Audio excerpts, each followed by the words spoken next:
Hi, this is the follow-on lesson from probability with permutations and combinations, and we sort of dived into what is called binomial distribution. So as a recap, we saw this kind of question. We roll 6 dice, what's odds of getting 2 6s? We basically had 2 steps. We'd work out the odds for getting any combination of 2 6s and 3 non-6s. So here x was anything but a 6, which had odds of 5 out of 6. We then times those together, and then we multiplied that by how many ways we could organise those 5 dice together.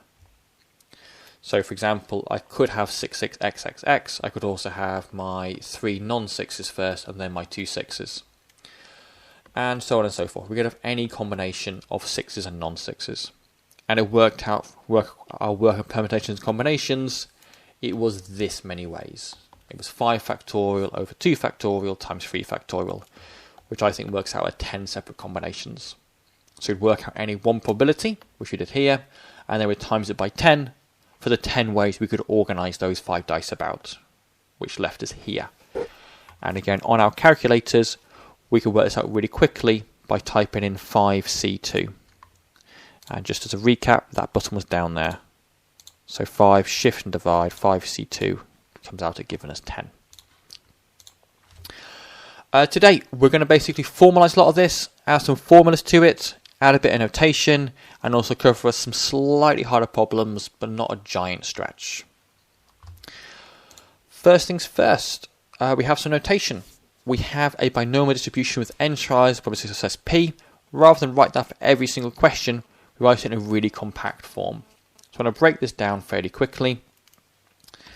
First things first, if we have a binomial distribution, that basically defines any experiment or any test or trial, whatever, where each event has the same independent probability. So the classic example is like flipping a coin, where from coin to coin you have the exact same chance of getting a heads or a tails, and also rolling a dice. You know, if you roll 100 dice, the probability is going to be the same for each of those 100 dice rolls. The way we write this in shorthand, we're going to say x is what we call our experiment, whatever it could be. We have a little squiggle, then we have a b for binomial. We have n trials, so I'm rolling 20 dice, so here n will be 20. So that number will go in here. We then have comma, and then the probability of success, which we call p. So for an example, if I was rolling 10 dice and seeing how many 5s I'd get, I've got 10 trials, and the odds of success, I'm assuming it's a 6-sided dice here, is going to be 1 out of 6. So I would say x, my experiment, again x for experiment, is a binomial with 10 trials. The odds of each success, because I'm looking to get 5s, is 1 out of 6. Okay, that just saves you writing a much longer question. You can sort of really squish it down, which is what we love doing at high-end maths. We have a formula for this. Okay, you've kind of seen this form in the last parts, but here it's like written in a slightly more stark, ugly form.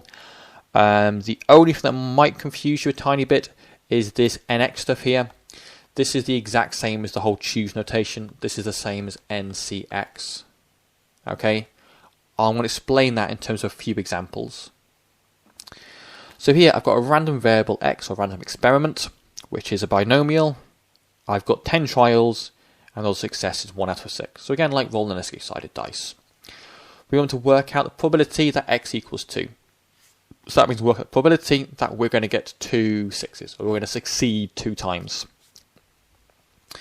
For that, let's see how much I can copy straight from the formula.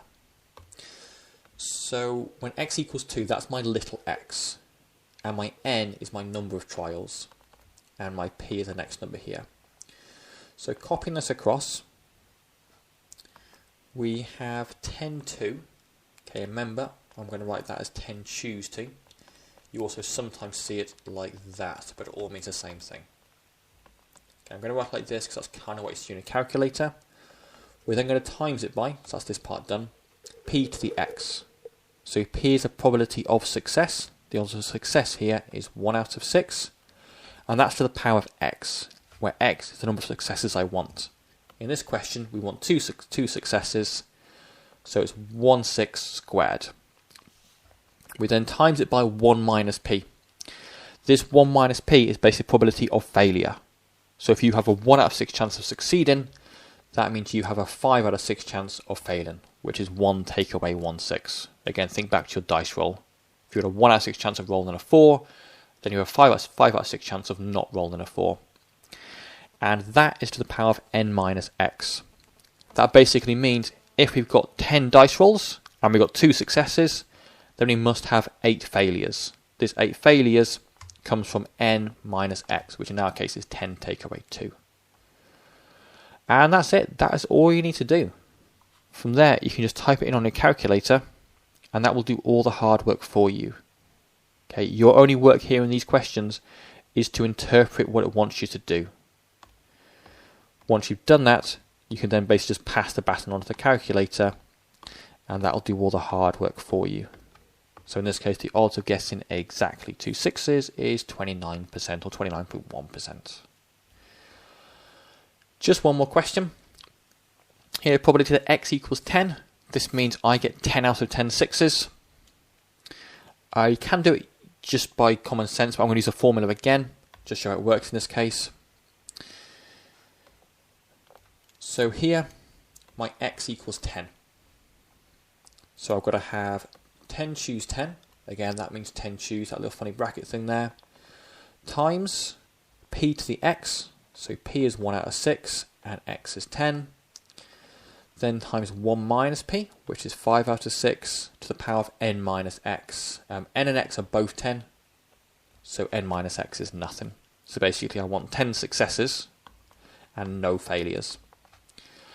And again, you type this in and it'll work it out all for you. So 10 choose 10, which is actually 1. There's only one way to sort of organise those 10 successes. Times 1 over 6 to the power of 10. And then times 5 over 6 to the power of nothing, which you should know that anything to the power of nothing is 0. Press equals, and of course that's a really small number. Like rolling 10 6s in a row is almost impossible. In this case, it is an exceptionally small number. Okay. And that's basically it. So let's see some more questions like that, and let's see what we can do with it. So here, for these questions, you can use this formula. Okay, any relevant exams you'll be given it. So in this example, Jeff's probability of hitting the ball with a bat is always at 40%. Again, he must have a fixed probability of success. Again, here success is him hitting the bat. If he swings at 10 balls, what is the probability of him hitting exactly 4 of them? So let's write this in binomial form. So it's binomial. We need to work out n, p, and x in this question. So n is the number of trials, or the number of attempts he has. So here he's swinging at 10 balls, n is 10. P is the probability of him succeeding. Doesn't hit is 40%. We always want p as either a fraction or a decimal. So 40% is the same as 0.4, or if you prefer 40 out of 100. Both will work just as well. And x is the number of successes we want. We want 4 successes. Okay, we've got that. And then we have done the hard work. So we've got nx, which again means n choose x. So 10 choose 4. Times p to the x. So probability is 0.4. X is 4. So I want 4 successes. If I want 4 successes, that means I want 6 failures. The odds of failure is 0.6. And I want that to occur 6 times. And then we're done. This won't bother you in a calculator, because I'm sure you can do it. Type it in, press equals, and that's it. That's all you need to do. I have one more thing to show you, and that is slightly harder problems. Okay, the only thing I'm changing right now is I'm going to add less thans and greater thans to these last 2 questions. So we've got the same setup. We've got the same setup. It's really nice because you can just stick with the same main things here. So that's my n and that's my p. That's not going to change. However, my lowercase x will change. Here I want him to hit less than 2 balls. Okay? This is slightly harder because we can only work out the probability of hitting one number at a time. So if he hits less than 2 balls, you've basically got 2 options. He can either hit 1 or he can hit 0. And what we have to do, we have to work out both those options and then add them together. Again, whenever it's an either or in stats or maths, you always add together your two answers. So let's go for it. We're going to do this in two parts. We're going to say x is 1, and then we're going to say x equals 0. We're going to work them both out. So first, when x equals 1, I have this thing here, nx, which means 10 choose 1, times p to the power of x, so 0.4 to the power of 1, and then times 1 minus p, which is 0.6, to the power of n minus x, and 10 take away 1 is 9. So that was the probability of him hitting 1 ball. Now the probability of him hitting 0 balls, and again after that we're then going to add them together. That would be 10 choose 0 times 0.4 to the 0, again p to the x, because x is 0 in this case, and then 10 take away nothing is 10, so it's 0.6 to the power of 10. And again we're done. We've interpreted the question. That was our aim. Now we can just type it all into our calculator. So let's do that really quickly. So 10 choose 1 times 0.4 to the power of 1, which I don't need because 0 to the power of 1 is just itself. Then times 0.6 to the power of 9 plus 10 choose 1. Just as I'm doing this, just a quick reminder that whenever you work this out, you should never have an answer, 10 choose 0. You should never have an answer either bigger than 1 or less than 0. All probabilities must be between 0 and 1. If you get something that's outside that range, then you've either broken maths or something has gone horribly wrong. And I was just checking your answers.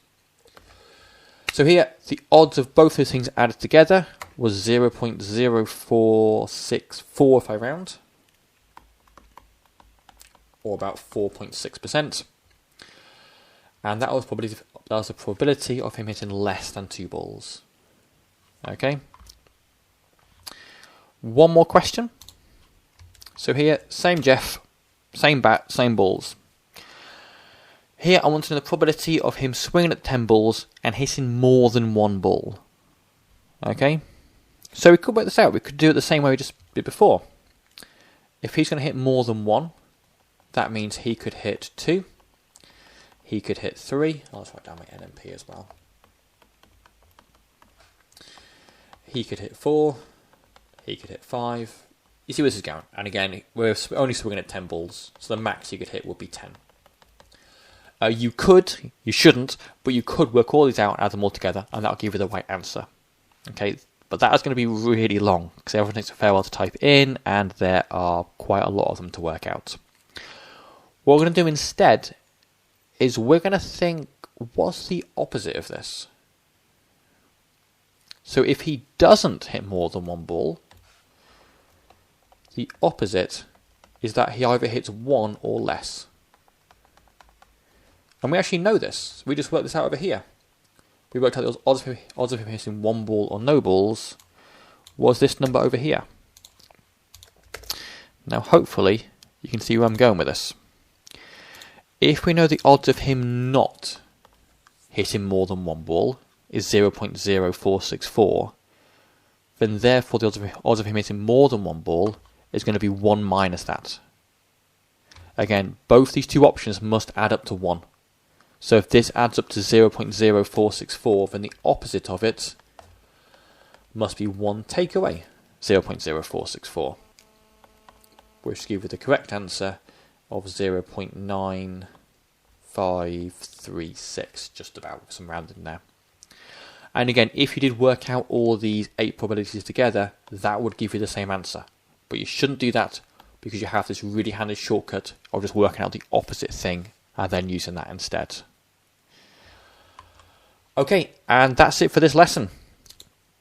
So new things are these less than greater than problems. Work them all out all individually, and occasionally use this clever trick to sort of save you too much work. And of course we have this notation to work with as well. Okay, so nothing new there, it's just a new way of looking at our problems. And if we just use a formula, then actually get to answer a lot quicker, so we don't have to think about so many things. Okay, I hope that made sense, and thanks for listening.